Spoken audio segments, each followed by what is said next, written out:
നമ്മുടെ ഇന്ത്യയുടെ അഭിമാനമായിട്ടുള്ള താജ്മഹൽ ആട്ടോ ഈ ഒരു പാർക്കിലെ ഏറ്റവും മെയിൻ പ്രത്യേകത. അതുപോലെ തന്നെ നമ്മുടെ മക്കയും മദീനയൊക്കെ ഈ ഒരു പാർക്കിൽ നമുക്ക് കാണാൻ കഴിയും.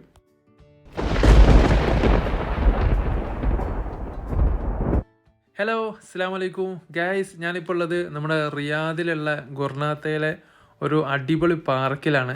പാർക്ക് എന്ന് പറഞ്ഞാൽ അതിൻ്റെ ഒരു സ്റ്റൈൽ തന്നെ പോയി പോകും. അതുകൊണ്ട് തന്നെ ലോകാത്ഭുതങ്ങളൊക്കെ ഒരുമിച്ച് കൂട്ടപ്പെട്ട ഒരു അടിപൊളി സ്ഥലത്താണ് നമ്മളിപ്പോൾ ഉള്ളത്. നമ്മൾ റിയാദിലെ ഗുർനാത്തയിലാണ്. എക്സിറ്റ് 9 വെറും 10 റിയാൽ മാത്രമാണ് ഇവിടേക്കുള്ള എൻട്രി ഫീ വരുന്നുള്ളൂ. പിന്നെ 10 റിയാലും അതിൻ്റെ വാറ്റും കൂടി ഉൾപ്പെടെയാണ് 11.5 റിയാൽ വരിക. അപ്പോൾ ഇതിൽ എല്ലാവർക്കും വരാം, ഫാമിലി ആയിട്ട് വരാം, ബാച്ചിലേഴ്സ് ആയിട്ട് വരാം. അതിന് പിന്നെ സമയത്തിൻ്റെ കണക്കോ ദിവസത്തിൻ്റെ പ്രശ്നങ്ങളോ ഒന്നുമില്ല. ഇവിടെ തുറക്കുന്നത് ഏകദേശം 4 മുതലാണ് തുറക്കുക. രാത്രി ഒരു 12 മണി വരെ സമയമുണ്ടാവും. അപ്പോൾ എല്ലാവർക്കും ഈ ഒരു പാർക്കിലേക്ക് വരാം. അപ്പോൾ നമുക്ക് ടിക്കറ്റ് എടുത്തു നേരെ ഉള്ളിലേക്ക് കയറുകയാണ്. ഈ ഒരു പാർക്കിലേക്ക് ആദ്യം നമ്മൾ കയറുമ്പോൾ പാരീസിലെ ചാമ്പ് ഡി മാർസിൽ സ്ഥിതി ചെയ്യുന്ന ഈഫൽ ടവറാണ് നമ്മൾ ആദ്യം തന്നെ കാണുന്നത്. 1889 മുതൽ 1931 വരെ ലോകത്തെ ഏറ്റവും ഉയരം കൂടിയ മനുഷ്യനിർമ്മിത വസ്തു എന്ന ബഹുമതി ഈ ഒരു ഗോപുരത്തിന് സ്വന്തമായിരുന്നു. ഫ്രഞ്ച് വിപ്ലവത്തിൻ്റെ 100ാം വാർഷികത്തിനോടനുബന്ധിച്ചാണ് ഈ ഒരു ഗോപുരം ഉദ്ഘാടനം ചെയ്യപ്പെട്ടത്. 2000 കണക്കനുസരിച്ച് ഇതിൻ്റെ ഉയരം 324 മീറ്ററാണ്. അത് കഴിഞ്ഞ് നമ്മൾ അടുത്തത് കാണാൻ പോകുന്നത് റോമിലുള്ള ഒരു മഹാത്ഭുതം തന്നെയാണ്. റോമൻ തിയേറ്ററാണ് ഇറ്റലിയുള്ള. അപ്പോൾ അതിൻ്റെ അതേ ഷേപ്പിലാണ് ഇതൊക്കെ ഉണ്ടാക്കി വെച്ചത്. റോമൻ തിയേറ്റർ ഇറ്റലിയുള്ള. അപ്പോൾ അതിൻ്റെ കുറച്ച് ഡീറ്റെയിൽസുകളൊക്കെ ഇതിൽ കൊടുത്തിട്ടുണ്ട്. ഇതൊക്കെ ഉണ്ടാക്കിയത് മാർബിൾ കൊണ്ടാണ് കേട്ടോ. വെറുതെ ഇങ്ങനെ കളിമണ്ണ് കൊണ്ടോ അല്ലെങ്കിൽ മറ്റുള്ള സിമൻ്റ് കൊണ്ടോ അങ്ങനെ ഒന്നും ഉണ്ടാക്കിയതല്ല. ഒക്കെ നല്ല രീതിയിൽ തന്നെയാണ് ഇത് ഉണ്ടാക്കിയത്.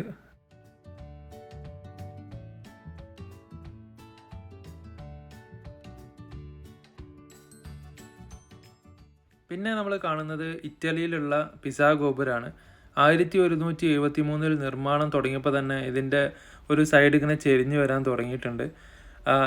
എങ്കിൽ പോലും ഒരുപാട് ഭൂകമ്പങ്ങളെ ഇത് അതിജീവിച്ചിട്ടുണ്ട്. അതുപോലെ തന്നെ ഇന്നും ഒരു അത്ഭുതമായി നിലകൊള്ളുന്ന ഒരു ലോകാത്ഭുതം തന്നെയാണ് ഈ ഒരു പിസാ ഗോപുരം.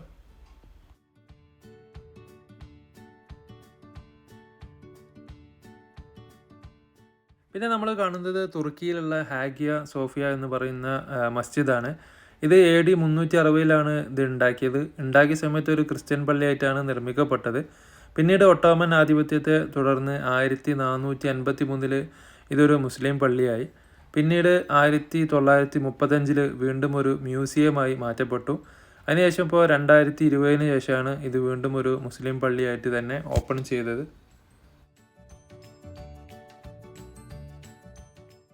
ഇത് നമ്മുടെ തുർക്കിയിലെ ബ്ലൂമോസ്ക് ആണ്. ഏകദേശം 2 നൂറ്റാണ്ടൊക്കെ എടുത്തു ഈ ഒരു പള്ളിയുടെ ഫുള്ള് വർക്കുകൾ കഴിയാമെന്നാണ് അതിൻ്റെ ചരിത്രങ്ങളൊക്കെ പറയുന്നത്. ഏകദേശം 6 മിനാരങ്ങളൊക്കെ ആയിട്ടാണ് ഈ ഒരു പള്ളി വരുന്നത്. ഇതും നല്ല രീതിയിൽ തന്നെ മാർബിൾ കൊണ്ടൊക്കെയാണ് ഇവിടെയും സെറ്റ് ചെയ്തിരിക്കുന്നത്. ഒരുപാട് ഇസ്ലാമികപരമായിട്ടുള്ള വാസ്തു ശില്പിക്കൊക്കെ പേര് കേട്ട ഒരു നാടനാണ് തുർക്കി. അപ്പോൾ ഇത് നമ്മുടെ ഹാഗിയ സോഫിയയുടെ ആ ഒരു ഭാഗങ്ങളൊക്കെ ഇതിലേക്കും വന്നിട്ടുണ്ട്. അതേ ഒരു സ്ട്രക്ചർ വർക്കുകളൊക്കെ ഇതിലും വന്നതായിട്ട് നമുക്ക് കാണാൻ സാധിക്കും.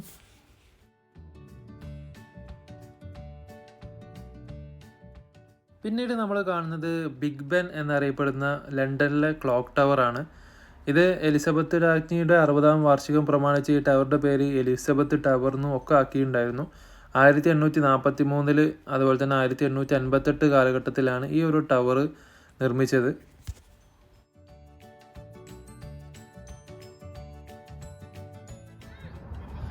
അങ്ങനെ ഞങ്ങൾ ഈജിപ്തിലെത്തി. ഇതാണ് ലോകാത്ഭുതങ്ങളിൽപ്പെട്ട ആ ഒരു പിരമിഡ് വരുന്നത്. പിരമിഡൊക്കെ ഉണ്ടാക്കിയത് ഭയങ്കര ക്രിയേറ്റിവിറ്റി ആയിട്ട് തന്നെയാണ്. ഏകദേശം ആ ഒരു പിരമിഡ് ഉണ്ടാക്കുന്ന ഒരു സ്റ്റൈല് ഇതേപോലെ തന്നെയാണ്. അപ്പം അതിൻ്റെ ഒരു ചെറിയൊരു രൂപം ഇവിടെ ഉണ്ടാക്കി വെച്ചാണ്. ഇതാണ് മറ്റൊരു പിരമിഡ്.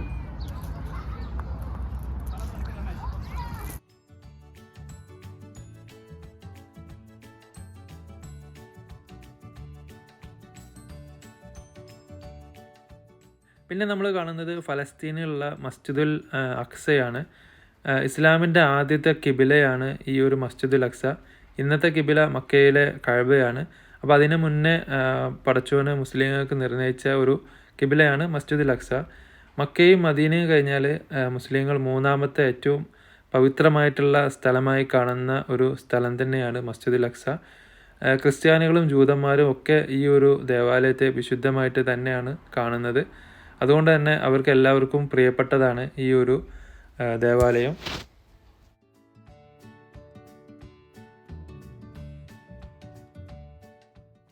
ഇത് നമ്മുടെ ജോർദാനിലുള്ള ഒരു ഫേമസ് ആയിട്ടുള്ള ഒരു വിനോദസഞ്ചാര കേന്ദ്രമാണ് പെട്ര എന്ന് പറയുന്നത്.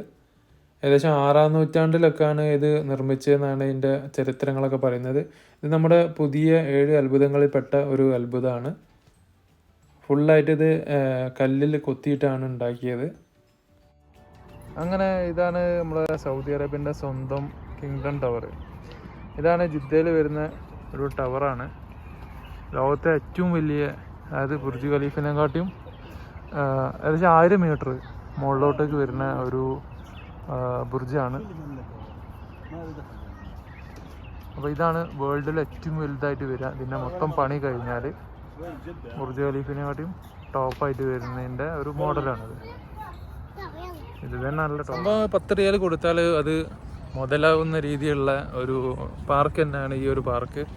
അതിൻ്റെ ലൊക്കേഷനും മറ്റു കാര്യങ്ങളൊക്കെ ഡിസ്ക്രിപ്ഷനിൽ കൊടുക്കുന്നുണ്ട്. പിന്നുള്ളത് ഇത് നമ്മുടെ ബത്തയിലുള്ള ഒരു ടെലിവിഷൻ സെൻ്ററാണ്. നമ്മൾ ബത്തയിൽ നിന്ന് നോക്കിയാൽ തന്നെ കാണാവുന്നൊരു ഒരു സ്റ്റേഷൻ്റെ ഒരു ടവറാണ്. അപ്പോൾ ഇതാണ് നമ്മളെ ബത്തയിലെ പാലസിൻ്റെ അടുത്തുള്ള ആ ഒരു ചെറിയ വാട്ടർ ടവർ. അതൊക്കെ അതേപോലെ, ഇതൊക്കെ നമ്മൾ നേരിട്ട് കണ്ടതാണ്. സംഭവം വെറൈറ്റി തന്നെയാണ് ഇത് ആക്കിയതൊക്കെ. പിന്നെ ഇതാണ് നമ്മുടെ കിങ് ഫഹദ് ഇൻ്റർനാഷണൽ സ്റ്റേഡിയം. ഇവിടെ ഏകദേശം ഇത്ര 500,000 സ്ക്വയർ മീറ്ററാണ്. 1982 ഉണ്ടാക്കിയത് ഇത്. അപ്പോൾ ഇവിടുന്ന് നമ്മൾ ബാഴ്സലോണയും അതുപോലെ തന്നെ റയൽ മാഡ്രിഡും തമ്മിലുള്ള ആ ഒരു കളിയൊക്കെ ഉണ്ടായത്. അപ്പോൾ നമ്മൾ ഈ സ്റ്റേഡിയം നേരിട്ട് പോയതാണ്. ഇതിൻ്റെ ഉള്ളിൽ വെച്ചിട്ടാണ് അന്ന് കളി ഉണ്ടായത്. അപ്പോൾ ഈ സ്റ്റേഡിയം നമ്മൾ കണ്ടതാണ്. അപ്പോൾ അതിൻ്റെ ഒരു വീഡിയോ കൂടിയും ഈ ചാനലിൽ അപ്ലോഡ് ചെയ്തിട്ടുണ്ട്, റയൽ മാഡ്രിഡ് ബാഴ്സലോണ കളീൻ്റെ. അപ്പോൾ അതൊന്ന് കണ്ടാൽ ആ സ്റ്റേഡിയം കൂടി നിങ്ങൾക്ക് കാണാൻ കഴിയും. പിന്നെ നമ്മൾ കാണുന്നത് സൗദി അറേബ്യയിലെ റിയാദിലുള്ള ഫൈസലിയ ടവറാണ്. സൗദിയിൽ നിർമ്മിച്ച ആദ്യത്തെ ഏറ്റവും വലിയൊരു ബിൽഡിങ്ങാണിത്. ഇപ്പോൾ ഏകദേശം സൗദിയിൽ 4-ാം സ്ഥാനത്തുള്ള ബിൽഡിങ്ങും ഇത് തന്നെയാണ്. ലോകത്തെ ഏറ്റവും ഉയരം കൂടിയ കെട്ടിടങ്ങളിൽ 325-ാം സ്ഥാനവും ഈ ഒരു ബിൽഡിങ്ങിന് തന്നെയാണ്. ഏകദേശം 267 മീറ്ററാണ് ഇതിൻ്റെ നീളം. അങ്ങനെ നമ്മുടെ റിയാദിലുള്ള ആ ഒരു എയർപോർട്ടാണ് ഇവിടെ ഉള്ളത്. റൺവേ കാര്യങ്ങളൊക്കെ ഉണ്ട്. വിമാനമൊന്നും ഇവിടെ ഇല്ല, ഒക്കെ ഫ്ലൈയിങ്ങിലാണ്. അപ്പോൾ എയർപോർട്ട് മാത്രമാണ് ഇവിടെ ഉള്ളത്. എയർപോർട്ടൊക്കെ ഫുള്ള് ആ ഒരു സ്റ്റൈലിൽ തന്നെ, എയർപോർട്ട് കണ്ട ആളുകൾക്കറിയാം, മനോഹരമായിട്ടുള്ളൊരു എയർപോർട്ട് തന്നെയാണ്. അപ്പോൾ ഇങ്ങനെയാണ് അതിൻ്റെ ഒരു രൂപം. അതിപ്പോൾ ഇവിടെ വന്നപ്പോഴാണ് മനസ്സിലായത് ഇങ്ങനെയൊക്കെയാണ് അതിൻ്റെ ഒരു സ്റ്റൈല് വരുന്നത്. പിന്നെ അതേപോലെ തന്നെ അടുത്തായിട്ട് നമ്മുടെ റിയാദിൻ്റെ തന്നെ സൗദി അറേബ്യ എന്ന് പറയുമ്പോൾ തന്നെ കാണിക്കുന്നത് ഈ ഒരു ബിൽഡിങ്ങാണ്. അത് നമ്മുടെ കിങ്ഡം ടവറാണ്. കിങ്ഡം ടവറിനെ പറ്റിയുള്ള ചെറിയൊരു ഡീറ്റെയിലാണ് ഇവിടെ ഉള്ളത്. വീണ്ടും നമ്മൾ കാണുന്നത് സൗദിയിലെ റിയാദിൽ തന്നെയുള്ള 99 നിലകളുള്ള ഒരു കിങ്ഡം സെൻ്ററാണ്. ഇതിൽ സൗദിയിലെ 2ാമത്തെ ഏറ്റവും ഉയരമുള്ള ഒരു ബിൽഡിങ്ങും ഇത് തന്നെയാണ്. ഇതിൽ ഹോട്ടലുകളും അതുപോലെ തന്നെ ഷോപ്പിംഗ് സെൻറ്ററുകൾ, ഓഫീസുകൾ ഒക്കെയാണ് ഈ ഒരു ടവറിൽ വർക്ക് ചെയ്യുന്നത്. നമ്മൾ സൗദി എന്ന് പറയുമ്പോൾ തന്നെ കാണിക്കുന്നത് ഈ ഒരു ബിൽഡിങ്ങാണ്. നമ്മൾ ഒരുപാട് കണ്ടിട്ടുണ്ടാവും. ഇത് ഏകദേശം 1999 ഇതിൻ്റെ വർക്ക് സ്റ്റാർട്ട് ചെയ്തത്. 2002 കംപ്ലീറ്റ് ആവുകയും ചെയ്തു. ഏകദേശം $1.7 ബില്യൺ ഇതിന് വേണ്ടിയിട്ട് ചിലവഴിച്ചത്. ഇതിൻ്റെ മുകൾ നിലയിൽ നമുക്ക് കയറി കാണാൻ കഴിയും. ഏകദേശം 67 റിയാലറ്റാണ് അതിൻ്റെ ചിലവ് വരുന്നത്. ഏകദേശം റിയാദൊക്കെ നമുക്ക് ഇതിൻ്റെ മുകളിൽ നിന്ന് നോക്കിയാൽ കാണാൻ പറ്റുമെന്നാണ് അറിവ്. അടുത്തത് നമ്മുടെ സൗദി അറേബ്യയിൽ തന്നെയുള്ള മദീൻ സ്വാലിഹാണ്. നമ്മുടെ യുനെസ്കോയുടെ പൈതൃക പട്ടികയിലൊക്കെ സ്ഥാനം പിടിച്ച ഒരു സ്ഥലമാണിത്. ഏകദേശം ഇങ്ങനത്തെ ഒരു 132ഓളം പാറകളൊക്കെ തുറന്ന് വെച്ചിട്ടുണ്ട് എന്നാണ് പറയുന്നത്. അപ്പം നമ്മൾ അവിടെ പോകുന്ന സമയത്ത് ഇതിനെ പറ്റിയുള്ള വിശദമായിട്ടുള്ള വീഡിയോ ചരിത്രങ്ങളൊക്കെ പറയുന്നതായിരിക്കും. അത് ഈ ചാനലിൽ പോസ്റ്റ് ചെയ്യും ഇൻഷാ അല്ലാഹ്. അങ്ങനെ നമ്മൾ വീണ്ടും സൗദി അറേബ്യയിലെ റിയാദിലേക്ക് തന്നെ തിരിച്ചു വരികയാണ്. ഇത് റിയാദിലെ ബത്തയിലുള്ള മസ്മാക്ക് കോട്ടയാണ്. സൗദി അറേബ്യയുടെ രൂപീകരണത്തിനൊക്കെ സാക്ഷ്യം വഹിച്ചൊരു കോട്ടയാണിത്. ഇവിടെ വെച്ച് യുദ്ധങ്ങളും മറ്റു കാര്യങ്ങളൊക്കെ നടന്നിട്ടുണ്ട്. 1995 മുതൽ ഈ ഒരു കോട്ട സൗദി പൈതൃകത്തിൻ്റെ ഏറ്റവും വലിയ അടയാളങ്ങളിലൊന്നായിട്ട് മ്യൂസിയമായിട്ടാണ് ഇപ്പം പ്രവർത്തിക്കുന്നത്. അപ്പോൾ ഇതിൻ്റെ വീഡിയോ നമ്മളെ യൂട്യൂബ് ചാനലിൽ തന്നെ കൊടുത്തിട്ടുണ്ട്. അതിൻ്റെ ലിങ്ക് ഡിസ്ക്രിപ്ഷനിലുണ്ട്. തീർച്ചയായിട്ടും നിങ്ങളൊന്ന് കയറിയിട്ട് കാണണം. ഇത് സൗദിയിലെ തന്നെ മദീനയിലെ പ്രവാചകൻ്റെ പള്ളിയായിട്ടുള്ള മസ്ജിദുൽ നബവിയാണ്. മുസ്ലിങ്ങളെ രണ്ടാമത്തെ ഏറ്റവും വലിയ പവിത്രമായിട്ടുള്ള ഒരു ആരാധനാലയം തന്നെയാണിത്. അപ്പോൾ ഇവിടെ തന്നെയാണ് പ്രവാചകനായ മുഹമ്മദ് നബി സല്ലല്ലാഹു അലൈഹി വസല്ലമയും ഖബറടക്കിയത്. അദ്ദേഹത്തിൻ്റെ വീട്ടിലാണ്. പള്ളിയും വീടും രണ്ടും രണ്ടെണ്ണമായിരുന്നു. പിന്നീട് അത് ഒരുമിച്ച് ആയതാണ്. അപ്പോൾ ഇതാണ് മസ്ജിദുൽ നബവി. ശരിക്കും നമ്മൾ സമ്മതിച്ചു കൊടുത്തേ പറ്റുള്ളൂ. കാരണം അത്രക്കും നല്ല രീതിയിലാണ് ഇവർ ഈ വർക്കുകളൊക്കെ ചെയ്തുകൊണ്ടിരിക്കുന്നത്.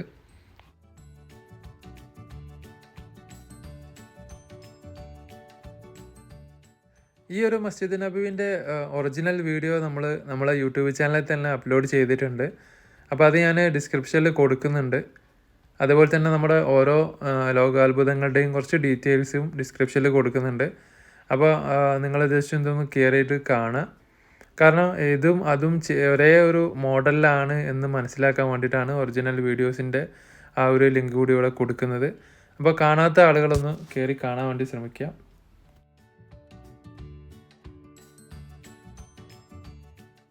പിന്നീടുള്ളത് സൗദി അറേബ്യയിലെ തന്നെ മസ്ജിദുൽ ഹറമാണ്.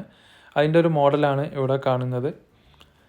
മക്കയിലാണ് പ്രവാചകൻ മുഹമ്മദ് നബി സല്ലല്ലാഹു അലൈഹി വസല്ലമ ജനിക്കുന്നത്. ഭൂമിയിലെ ആദ്യത്തെ മസ്ജിദ് ഈ ഒരു കഅബയിലാണ്. അങ്ങനെ ഒരുപാട് വിശേഷണങ്ങളുണ്ട്. മുസ്ലിങ്ങളെല്ലാവരും 5 നേരം തിരിഞ്ഞ് നമസ്കരിക്കുന്നത് ഈ ഒരു കിബിലയെ മുന്നിട്ടാണ്. മുന്നത്തെ കിബില നമ്മൾ പറഞ്ഞല്ലോ മസ്ജിദുൽ അഖ്സ ആയിരുന്നു. അതിനുശേഷം ഇവിടേക്കാണ് എല്ലാവരും ഇപ്പോൾ തിരിഞ്ഞ് നമസ്കരിക്കുന്നത്. അങ്ങനെ ഏറ്റവും പ്രധാനപ്പെട്ട ഒരു മസ്ജിദ് തന്നെയാണ് മസ്ജിദുൽ ഹറം എന്ന് പറയുന്നത്. അപ്പോൾ അതിൻ്റെ വർക്കുകൾ ഇങ്ങനെ നടന്നുകൊണ്ടിരിക്കുകയാണ്. ഓരോ കൊല്ലവും വ്യത്യസ്തമായിട്ടുള്ള രീതിയിലാണ് ഇതിൻ്റെ നിർമ്മാണങ്ങൾ പോയിക്കൊണ്ടിരിക്കുന്നത്. അപ്പോൾ അതും വളരെ മനോഹരമായിട്ടാണ് ഇവിടെ ക്രിയേറ്റ് ചെയ്തത്.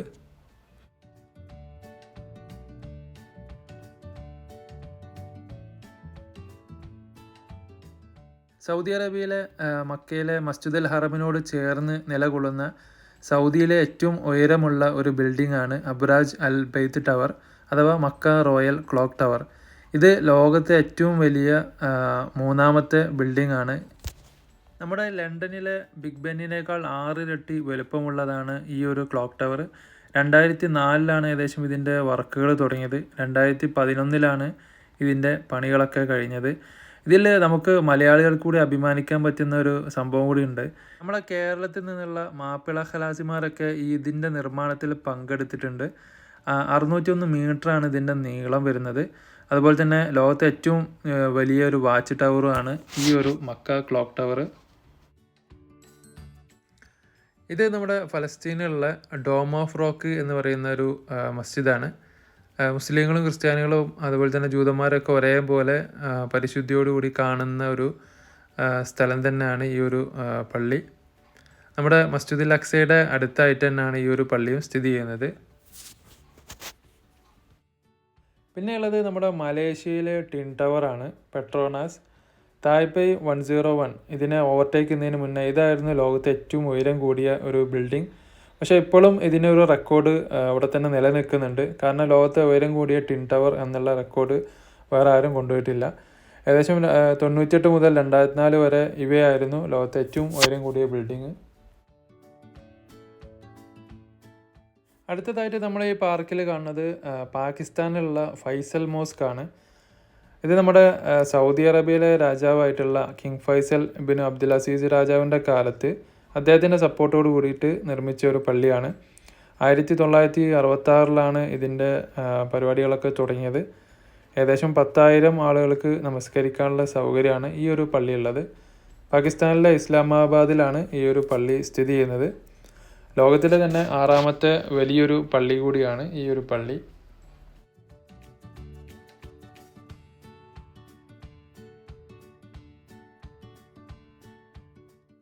അങ്ങനെ നമ്മൾ നെതർലാൻഡിലെ വിൻഡ് മില്ലിൻ്റെ മുന്നിലാണ് ഉള്ളത്. ഇപ്പോൾ ഈ ഒരു ടവറുകൾ ഇലക്ട്രിസിറ്റിക്ക് വേണ്ടിയിട്ടാണ് മെയിനായിട്ട് അവർ യൂസ് ചെയ്യുന്നത്. നമ്മുടെ സൗദി അറേബ്യയിലും ഉണ്ട് ഇതേപോലൊരു സംഭവം. അത് നമ്മളെ വുഡൻ ബേക്കറിൻ്റെ മുകളിലാണ് ഇതേപോലെ ഇങ്ങനെ ഒരു ഫാനൊക്കെ വെച്ചിട്ട് നമ്മൾ കണ്ടത്.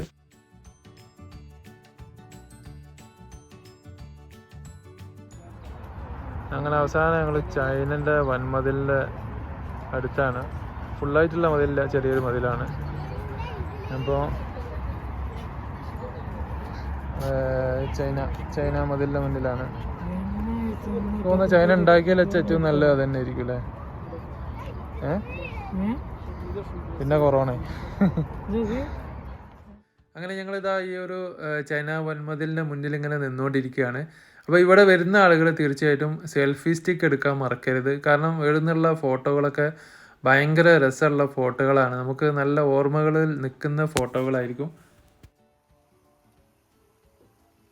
അടുത്തത് നമ്മൾ പോയത് ശില്പഭംഗി കൊണ്ട് ആയിരക്കണക്കിന് ആളുകളെ ആകർഷിക്കുന്ന ഒരു മനോഹരമായിട്ടുള്ളൊരു കെട്ടിടമാണ്. നമ്മുടെ ഓസ്ട്രേലിയയിലുള്ള സിഡ്നിയിലെ ഓപ്പറ ഹൗസിലേക്കാണ് പിന്നെ നമ്മൾ പോയത്. 1973 കേട്ടോ ഇത് നിർമ്മിച്ച്. അങ്ങനെ ഒരുപാട് പ്രത്യേകതകളൊക്കെ ഉള്ള ഒരു അടിപൊളി ബിൽഡിംഗ് ആണിത്. ഏകദേശം 16 വർഷങ്ങളുകൊണ്ടാണ് ഇതിൻ്റെ ഫുൾ വർക്കുകൾ പൂർത്തിയായത്. അപ്പോൾ ഇതും ഇവിടെ ഈ ഒരു പാർക്കിൽ മനോഹരമായിട്ട് തന്നെ സജ്ജീകരിച്ചിട്ടുണ്ട്. അടുത്തതായിട്ട് ഇവിടെ കാണാൻ സാധിക്കുന്നത് നമ്മൾ മനുഷ്യന്മാരുണ്ടാക്കിയതിൽ വെച്ച് ഏറ്റവും ടോപ്പ് ലെവലിലുള്ള ഹൈറ്റുള്ള ഒരു ബിൽഡിംഗ് ആണ് ദുബായിലെ ബുർജ് ഖലീഫ. ഇത് 2010 ജനുവരി 4 ഇതിൻ്റെ ഉദ്ഘാടനം കഴിഞ്ഞത്. ഏകദേശം 160ഓളം നിലകളുള്ള ഈ ഒരു ടവർ 95 കിലോമീറ്റർ ദൂരത്ത് നിന്ന് തന്നെ കാണാനാവും എന്നതാണ് ഇതിൻ്റെ ഒരു പ്രത്യേകത. 828 മീറ്ററാണ് ഇതിൻ്റെ ഹൈറ്റ് വരുന്നത്. 2004 ഇതിൻ്റെ വർക്കുകളൊക്കെ കഴിഞ്ഞത്. ഇപ്പോഴും ലോകത്തെ ഏറ്റവും വലിയ ഒരു ബിൽഡിംഗ് ഇതാണ്.